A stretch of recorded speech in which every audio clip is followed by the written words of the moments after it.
부처님의 법의 광대한 바닷속에서 한 문장이 모든 도를 구하는 자의 마음을 흔들어 놓는다. 한 생각에 부처가 되고 한 생각에 마왕이 된다. 이 짧은 8글자에는 우주의 가장 깊은 비밀이 담겨 있다. 그러나 세상 사람들이 일념성불, 일념성불이라는 말을 들으면 흔히 무수한 의문이 생긴다. 정말로 한 생각 사이에 부처가 될 수 있는가? 수십 년간 고행에 정진한 고승대덕들은 모두 헛된 길을 걸은 것인가?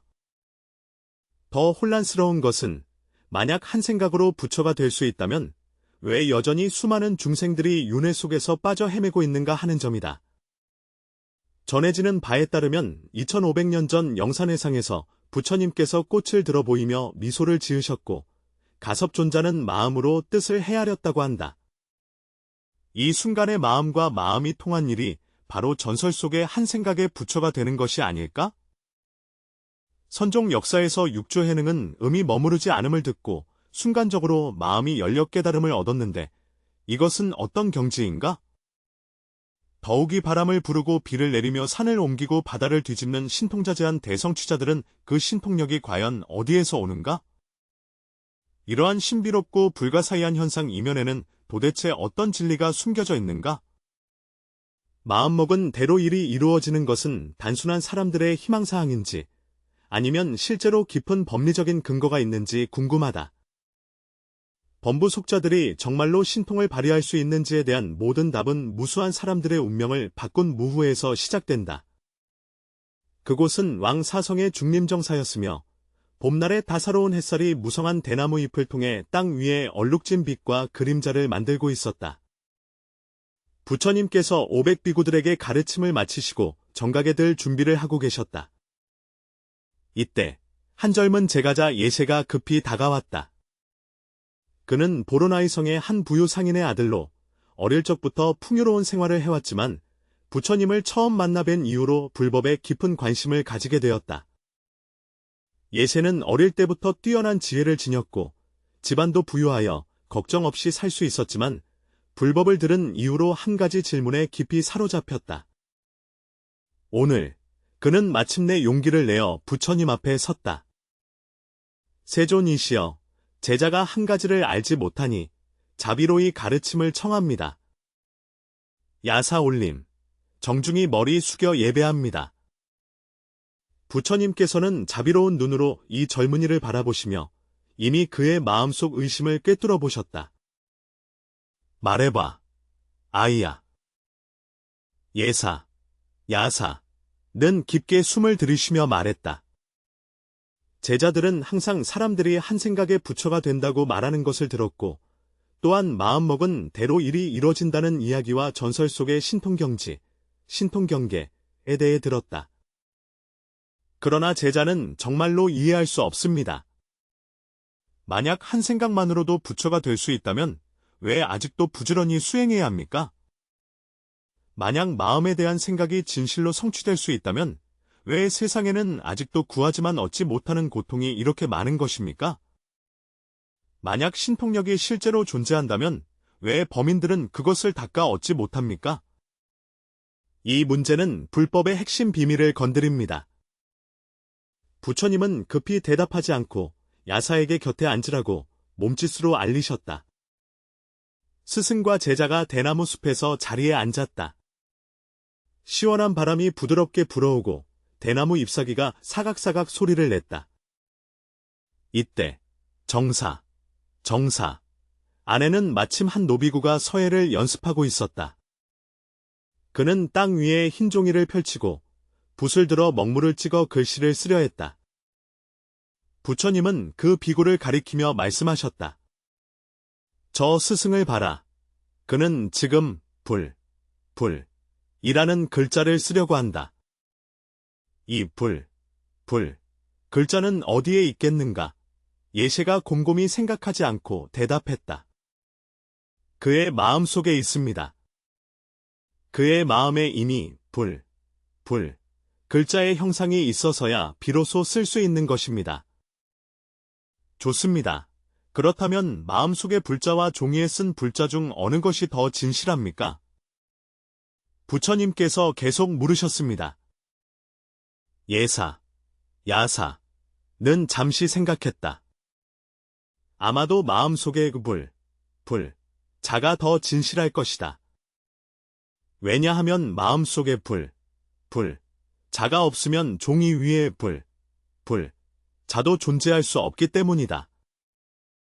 부처님께서 고개를 끄덕이시며 말씀하셨다. 내 말이 맞다. 모든 법은 마음에서 일어나는 것이다. 마음에 부처가 있으면 그때 비로소 부처가 현존하고, 마음에 자비가 있으면 행동 속에 자비가 있으며, 마음에 지혜가 있으면 말 속에 지혜가 있다. 이것이 바로 마음먹은 대로 이루어진다는 진정한 의미이다.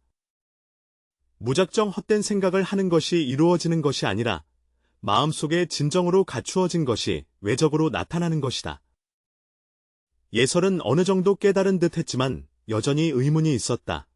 그러나 석존이시여, 우리는 마음속에 많은 것을 원하지만 왜 대부분은 뜻대로 이루어지지 않는가요? 부처님은 미소를 지으며 말씀하셨다. 내 마음이 진정으로 그 물건들을 원하는가? 아니면 탐욕이 장난치는 것인가? 이 질문에 예설은 깊은 생각에 빠졌다. 부처님께서 계속 말씀하시기를, 세상 사람들이 말하는 욕망은 대부분 표면적인 욕구일 뿐이며, 내면 깊은 곳에는 대개 의심과 두려움, 그리고 불충분함의 감정이 가득 차 있다고 하셨다.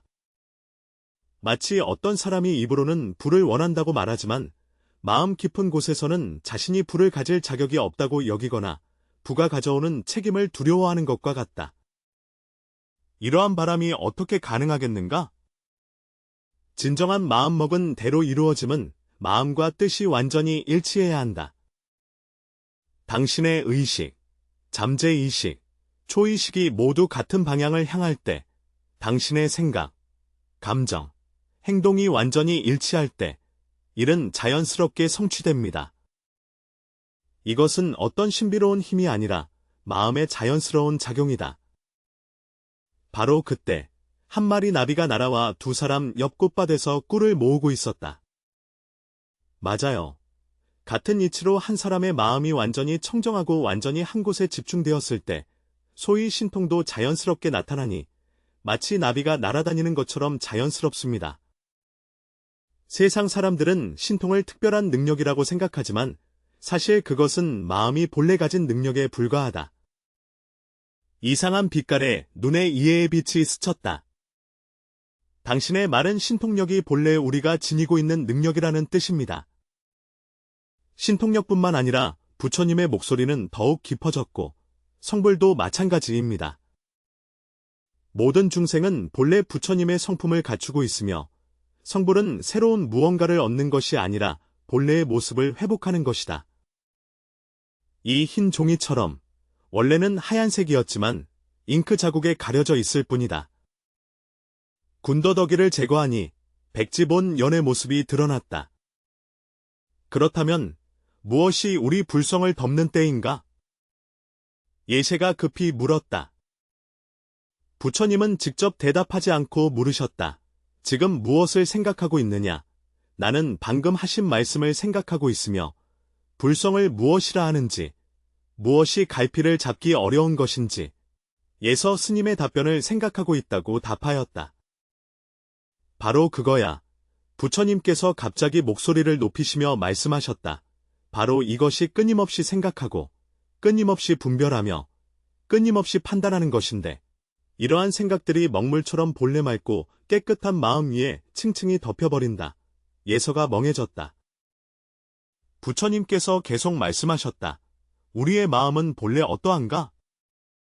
마치 허공과 같아서 청정하고 티끌이 없으며 크고 끝이 없다. 하지만 우리는 끊임없이 마음속에 이것저것 채워 넣는다.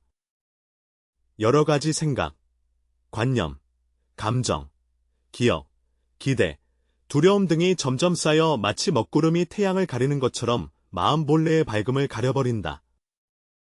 수행이란 마음속에 무언가를 더하는 것을 멈추고 쌓여있는 잡티들을 청소하기 시작하는 것이다. 마음이 본래의 청정한 상태로 회복될 때 불성이 자연히 나타나는데 이것이 바로 일념성불의 진정한 의미이다. 저녁 해가 서쪽으로 지면서 대나무 숲속의 빛이 부드럽고 따뜻하게 변했다. 그러나 예세는 여전히 잘 이해하지 못했습니다. 그러나 석종께서 애초에 부처이신데 왜 수행이 필요하신가요?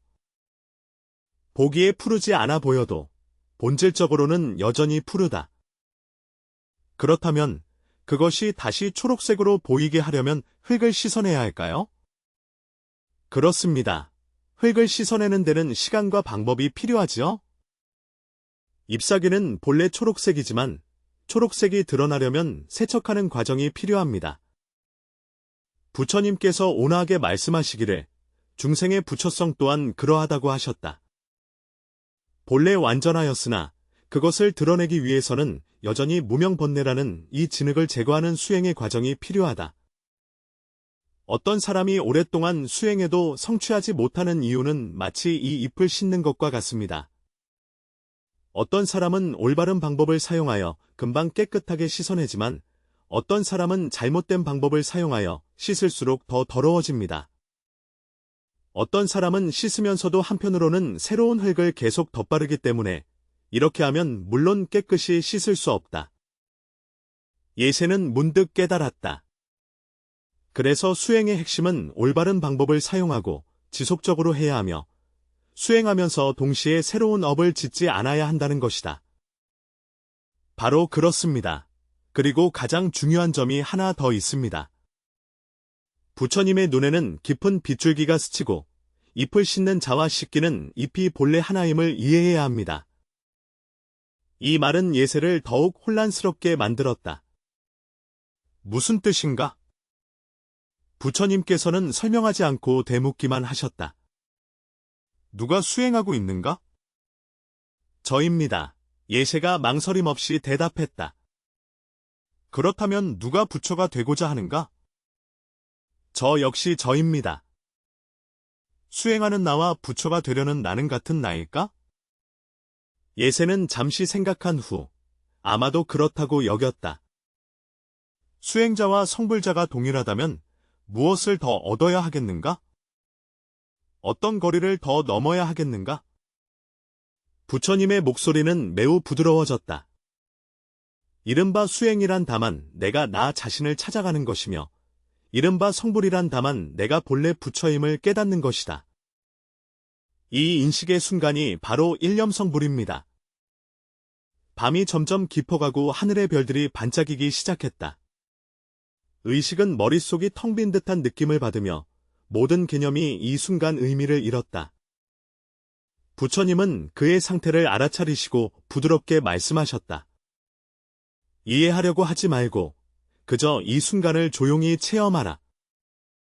이 고요한 밤, 이 달빛이 물처럼 내리는 대나무 숲속에서 예시는 갑자기 무언가를 깨달았다. 이해하는 것이 아니라 직접적인 체험이다. 그는 이전에 경험하지 못한 고요함을 느꼈다. 그것은 외적인 고요함이 아니라 마음의 고요함이었다. 이 고요함 속에는 수행자도 없고 수행의 대상도 없으며 도달해야 할 목표도 없다. 오직 순수한 깨달음만이 현존한다. 이것이 바로 너의 본래 모습이다. 부처님께서 부드럽게 말씀하셨다. 이것이 바로 내가 항상 찾고 있던 불성이다. 그는 다른 곳에 있지 않고 바로 여기 있으며 미래에 있지 않고 바로 현재에 있습니다. 그는 원래 갖추어져 있는 것을 얻을 필요가 없습니다. 예세의 눈에서는 눈물이 흘러나왔지만 그것은 슬픔이 아니라 깊은 감동과 해탈이었다. 그는 마침내 깨달았다. 원래 모든 탐색은 불필요하며 모든 노력이란 노력을 멈추기 위한 것이고 모든 수행은 수행할 필요가 없음을 발견하기 위한 것임을. 그렇다면 신통은 어떻습니까? 한참이 지나서야 예설이 입을 열어 물었다. 부처님께서는 미소를 지으며 말씀하셨다. 마음이 본래의 청정한 상태로 회복될 때 그 본래 갖추어진 능력이 자연스럽게 나타난다. 당신은 지금 생각할 수 있고 느낄 수 있으며 자각할 수 있습니다. 이것도 또한 신통이 아닙니까? 다만 당신이 익숙해져서 신기하게 여기지 않을 뿐입니다. 진정한 신통은 바람을 부르고 비를 부르거나 산을 옮기고 바다를 뒤엎는 것이 아니라 어떤 경계에도 마음이 흔들리지 않고 어떤 감정에도 갇히지 않으며 어떤 망념에도 미혹되지 않고 어떤 상황에서도 내면의 평정과 청명함을 유지하는 것이다. 이것이 가장 큰 신통이다. 생사를 꿰뚫어보고 윤회를 초월하는 것, 이것이 가장 궁극적인 신통이다. 중생이 깨달음에 이르도록 돕는 것, 이것이 가장 자비로운 신통입니다. 매 순간 현재에 머무를 수 있는 것, 이것이 가장 실용적인 신통이다. 예세는 고개를 끄덕이며 그 신비롭게 보였던 능력들이 사실은 마음의 여러 차원에서 나타나는 것임을 이해하기 시작했다. 마음 챙김의 힘이 완전히 집중되고 순수해질 때 실제로 물질 세계에 영향을 줄 수 있지만 이는 수행의 목적이 아니며 단지 부수적인 결과일 뿐이다. 세존이시여, 그럼 저희 보통 사람들은 어떻게 수행해야 합니까? 어떻게 해야 진실로 마음먹은 바를 이루는 것이 가능합니까? 예수님께서 가장 현실적인 질문을 하셨습니다. 부처님께서 온화하게 말씀하시기를 먼저 진정으로 생각할 가치가 있는 것이 무엇인지 알아야 한다고 하셨다. 만약 당신이 탐진치, 명리권세, 감각적 쾌락을 원한다면 설사 그것을 얻더라도 진정한 행복을 가져다 주지 않고 오히려 더 많은 고통을 가져올 것이다.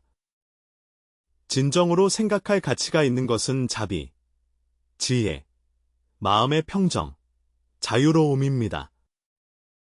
진심으로 이러한 덕목들을 원할 때 그것들은 자연스럽게 삶 속에 나타나게 되며 이것이 진정한 마음먹은 대로 이루어지는 것이다. 둘째, 자신의 마음을 관찰하는 법을 배워야 한다. 매일 일정 시간을 정자하는 것은 어떤 것을 얻기 위함이 아니라 마음의 작동 방식을 명확히 보고자 합니다. 마음이 어떻게 끊임없이 생각을 전환하는지, 어떻게 다양한 감정을 만들어내는지, 어떻게 여러 가지 이야기를 엮어내는지 관찰하는 것이다. 이 모든 것을 명확히 관찰할 수 있을 때 너는 더 이상 그것들에 의해 지배받지 않을 것이다.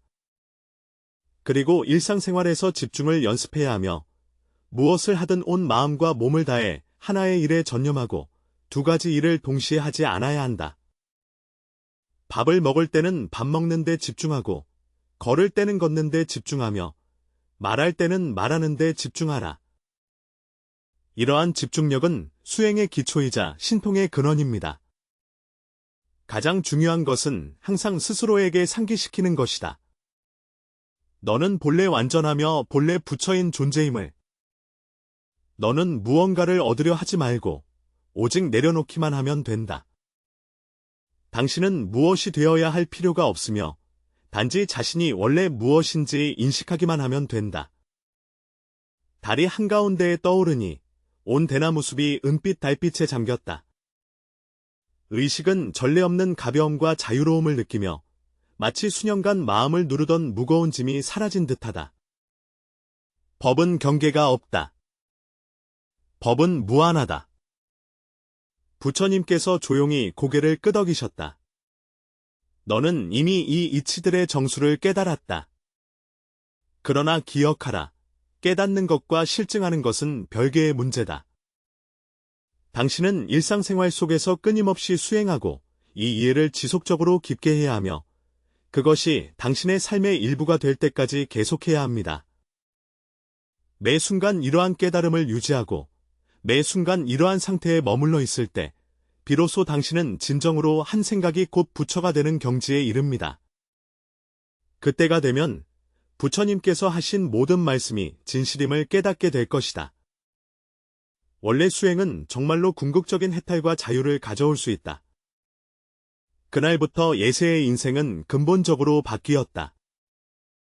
그는 출가하지 않고 여전히 가정에서 수행했지만 그의 마음가짐은 완전히 달라졌다. 그는 더 이상 외적인 득실로 인해 번뇌하지 않는다. 다른 사람의 평가에 더 이상 괴로워하지 않고 미래의 불확실성에 더 이상 두려워하지 않는다. 그는 사업을 하면서 항상 성실과 자비를 지켰다. 때때로 그로 인해 몇몇 기회를 잃기도 했지만 그의 사업은 오히려 점점 번창해 나갔다. 사람들은 그의 몸에서 나오는 그 평온함과 지혜에 이끌려 기꺼이 그와 협력하고자 했다. 이것이 바로 그의 마음이 원하는 바가 이루어지는 것이니 마음이 자비와 지혜로 가득 찰 때 외부 세계도 자비와 지혜로 반응하게 된다. 가정 생활에서 그는 진정으로 경청하고 이해하는 법을 배웠으며 가족을 바꾸려 하지 않고 먼저 자신을 변화시키는 데 집중했다. 신기하게도 그가 변하자 가족 전체의 분위기도 함께 변했다. 아내는 더욱 온화해지고 아이는 더욱 이해심이 깊어지며 부모님은 더욱 자애로워지셨다. 이것도 그의 신통력으로 말을 쓰지 않고도 주위 사람들에게 영향을 미쳐 그들도 내면의 평화를 느끼게 할 수 있다. 수년 후 의사는 지역에서 유명한 정사로 자리 잡아 많은 이들이 그에게 수행 방법을 묻기 위해 찾아왔다. 누군가 그에게 일념성불이 무엇인지 물을 때마다 그는 항상 말하곤 했다. 성불하려고 생각하지 말고 더 자비롭고 더 지혜롭고 더 청정한 사람이 되려고 생각하라고. 내가 진정으로 이것들을 이뤘을 때 비로소 부처님이 항상 내 마음속에 계셨음을 알게 될 것이다. 누군가 그에게 신통력을 어떻게 얻는지 물을 때마다 그는 항상 가장 큰 신통력은 마음의 평정을 유지하는 것이라고 말하곤 했다. 마음이 호수처럼 고요할 때 그 물밑의 진실을 명확히 볼 수 있다. 이러한 청명한 자각은 어떤 외적인 신통보다도 더 귀중하다. 누군가 그에게 어떻게 마음먹은 대로 이루는지 물으면 그는 항상 먼저 자신에게 물라고 말했다. 내가 진정으로 원하는 것은 무엇인가? 만약 당신이 원하고자 하는 것이 내면의 품성이라면 진심으로 원하기만 하면 그것은 반드시 드러날 것입니다. 만약 내가 원하는 것이 외적인 것이라면 먼저 마음속에서 그 물건에 어울리는 자질을 길러라. 품격이 갖추어지면 외적인 모든 것이 자연스럽게 따라온다. 수백 년 동안 부처님의 한 생각으로 성불한다는 가르침은 무수한 수행자들에게 계속해서 영감을 주고 있습니다. 사람들은 점점 이것이 어떤 심오한 이론이 아니라 누구나 체험할 수 있는 진리임을 깨닫게 되었다. 우리가 외부를 향한 탐색을 멈추고 내면을 돌아보기 시작할 때 우리가 무엇을 얻으려는 욕망을 멈추고 무엇을 바치고자 하는 마음을 시작할 때 우리가 부처가 되기 위해 노력하는 것을 멈추고 본래 스스로가 부처임을 인식할 때 기적이 일어난다. 이 무력이 난무하는 시대에 이 사람들의 마음이 들떠있는 시간에 한 생각으로 부처가 되는 지혜는 더욱 소중하게 여겨진다. 그는 우리에게 진정한 성공은 외적인 성취에 있는 것이 아니라 내적인 깨달음에 있다고 일깨워 주었다. 진정한 신통력은 초자연적인 능력에 있는 것이 아니라 자아를 초월하는 지혜에 있다. 진정한 마음먹은 대로 이루어짐은 원하는 것을 얻는 데 있지 않고 마땅히 갖추어야 할 덕목을 원함에 있다. 이 이야기를 읽는 모든 이들이 저 옛날 예시와 같이 어느 고요한 순간에 갑자기 이 이치를 깨닫고 갑자기 이 자유로움과 해탈을 체험하게 되기를 바랍니다. 한염 이 부처가 되는 감로의 법어가 모든 갈증에 목마른 마음을 적시고 모든 방황하는 인생을 밝히길 바랍니다. 진정으로 이 이치를 깨닫게 되면 부처가 된다는 것은 멀리 있는 목표가 아니라 바로 지금 경험할 수 있는 진리임을 알게 된다. 원래 신통은 신비한 능력이 아니라 마음의 본래 기능이다. 원래 마음먹은 대로 일이 이루어지는 것은 허황된 환상이 아니라 생명의 근본 법칙이다. 한 생각 깨끗하면 즉시 부처여, 한 마음 자비로우면 곳곳이 신통이니, 한 뜻 집중하면 순간순간 성취하나니라. 이것이 바로 부처님께서 우리에게 전하고자 하신 궁극적인 비밀이며 모든 중생이 수행하여 증득할 수 있는 최종의 길입니다.